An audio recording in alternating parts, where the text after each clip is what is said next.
Christian nationalism, which has always had white supremacy embedded in it, is not new. It goes actually back before the founding of America, and it was called dominionist theology, having dominion over others. And Samuel Huntington, actually, the late scholar, said America was an Anglo-Protestant culture, and it should always be.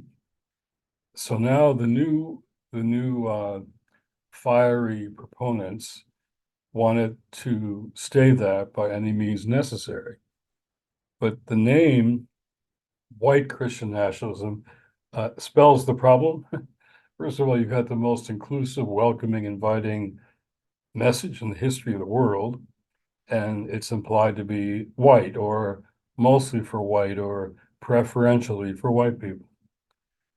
Second, it says Christian, but it doesn't mean uh, service or sacrifice or love. It means having control, maintaining control, having dominion uh, over others. And third, nationalist. Well, well, Jesus, before he ascended to heaven, said to his disciples, "Go into all the world and make disciples in every nation, teaching them to observe whatever I've commanded you." Uh, Nationalist, really? So it is a worship of a false god, a nation, the American nation, and even uh, the whiteness of that heresy of white Christian nationalism. So this is a religious problem. It's a false religion. I call it a false white gospel. And the thing that will set us free is going back to the truth about the gospel. And Jesus said in one of the passages I explore in depth in the book, "You'll know the truth, and the truth will make you free." Free, free, free. Well, that has taught me the opposite of truth is not just lying, but captivity. Captivity. Truth and freedom are indivisible.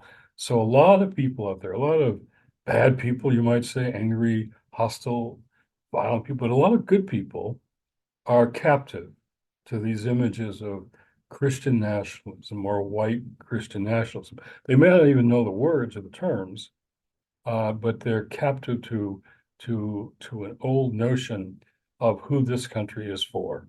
It's certainly based on a lot of fear.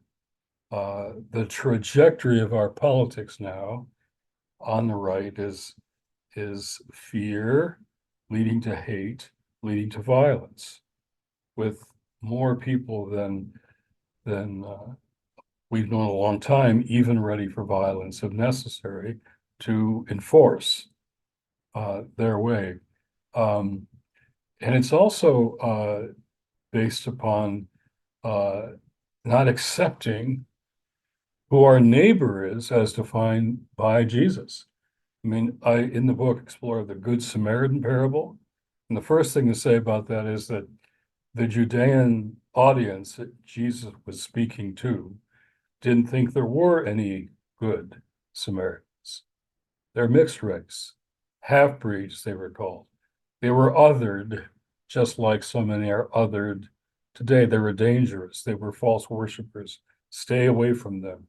They're infecting the country, or as the candidate for president says, they're putting poison into our bloodstream. That's what Judeans felt about Samaritans.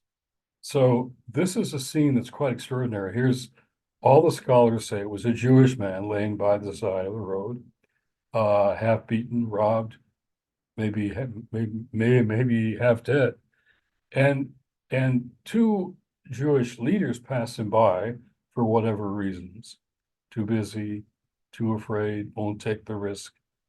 But the man who stopped to help was a Samaritan who's being othered by Judeans. So the other stops to help one who is other than him. So the chapter in the book says, your neighbor might not live in your neighborhood. So how we love our neighbor, and the lawyer there in the story, and I'm convinced he's a Washington lawyer. I know that tone of voice. He says, exactly who is my neighbor? Who do I have obligation to? Not who is my neighbor? How can I welcome them in? Who is my neighbor? The Good Samaritan question may be the most important question for democracy today. And it's a deeply gospel question. Who is my neighbor?